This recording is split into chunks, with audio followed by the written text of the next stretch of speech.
好，我是头号玩家渣渣辉。我有一个神奇的 VR 眼镜，它可以带我穿梭到任何的游戏世界中。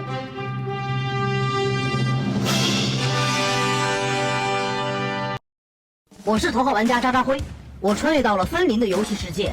我的飞机失事了，我的大头儿子渣小辉也被一个光头痴汉给拐走了。为了找回儿子，为了找到指定平台隐藏的彩蛋，我必须和我的四大天王兄弟们一起在这片森林里生存下去。同时，我还要对抗来自马总公司研究的神秘变异体的危险。俗话说得好，授人以鱼，不能授人以红鲤鱼、绿鲤鱼和驴。总之，掌握一门捕鱼达人的技巧，对森林生存来说是至关重要的。插鱼的技巧要掌握前腿绷、后腿弓，然后稳准狠的出手。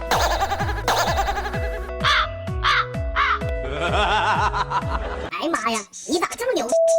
瞅你那熊样，还插鱼的技巧，我就搁这等着你，有本事你过来插我呀！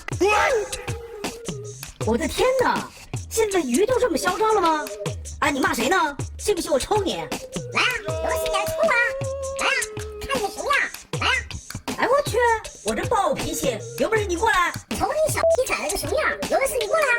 你上来啊！你下来啊！你上来啊！你下来啊！哎我去，一条小破鱼我还收拾不了你了是吧？让你尝下我的弹弓！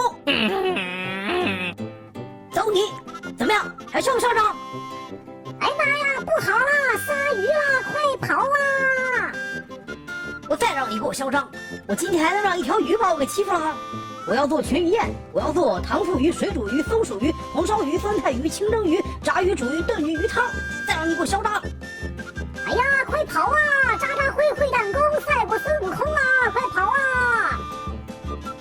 野人欺负我也就算了，你们这条小小的鱼竟然敢欺负我渣渣辉！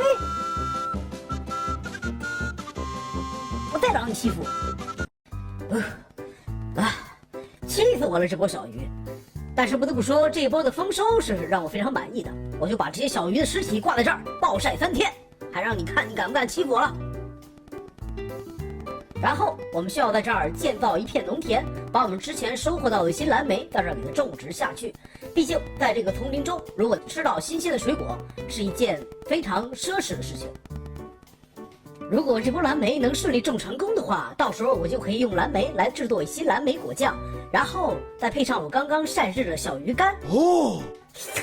想想这个美味，都让我觉得口水已经止不住往外流了。哇，我好期待啊！